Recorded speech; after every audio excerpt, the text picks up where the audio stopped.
60% of my short-term memory can be gone in 30 seconds. If you put me in a room with people that I've known all my life and I don't expect to see them, 70% I won't know who they are, but they'll introduce themselves, they'll know.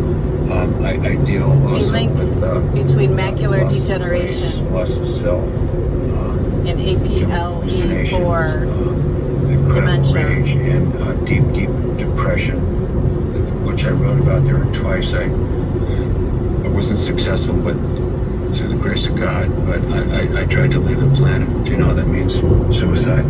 And look online, see the symptoms. And I want to be brief with my comments here, but Alzheimer's to some extent is like Space Odyssey movie 2001, where Hal was the computer and astronauts were saying, how can you move the spaceship to the right or left? And Hal said, no, I can't do that. There's only so much juice. And so I only have so much juice, and what I'm trying to do right now is protect my speech and my writing, and I deal with it. I have these words down. The Lord gave me a good brain. I deal with cognitive reserve, and there's a word that I wrote down here called neuroplasticity, which early diagnosis is key. Period. I write everything on my laptop, and before I wrote my book, I had wrote down 2,000 pages of notes of things that I couldn't forget. Anyway, I think you can. Yeah. I want us to listen to a message we got from Joe in Texas, who shared what the possibility of an Alzheimer treatment means for them. I was the caregiver for my mother for the last 4 years of her life. She had Alzheimer's.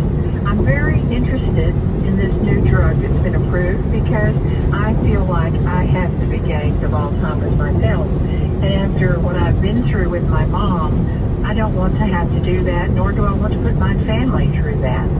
So I'm very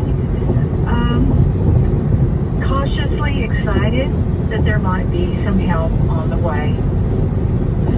Now, Greg, you testified before the FDA Advisory Committee while aducanumab was under review. What did you share with them? Well, I shared the patient perspective, and I cut up a frog in high school, so I can't respond to any of the medical experts, and I respect their opinions. And I can't remember the doctor's name, and I totally respect his opinion, but from a patient perspective, it gives you hope. And you know, hope is encouragement. And to be clear, because of the stage I'm in, this drug will not affect me or have any impact on me. And so my testimony was for those in the early stage that it could have an impact on. And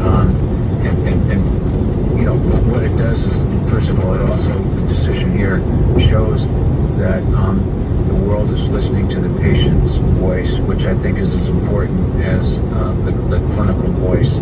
And hope lifts your spirit and moves you along and might encourage others to move forward. And you gotta fight through this. I mean, I have to fight through this interview, and every day I'm being interviewed from Spalding Rehabilitation Hospital in Sandwich on Cape Cod. I just came from New England Baptist Hospital for 8-hour spine surgery from top to bottom, fusing rods and all that stuff. And what happens in Alzheimer's is it breaks the mind down, but it also breaks the body down, because the brain is the control panel. So my body's broken down, and hope is important. That's all I'm saying. If the drug had been available when you were first diagnosed, even knowing that there are questions about whether it's effective and that there are serious potential side effects, would you have taken the drug?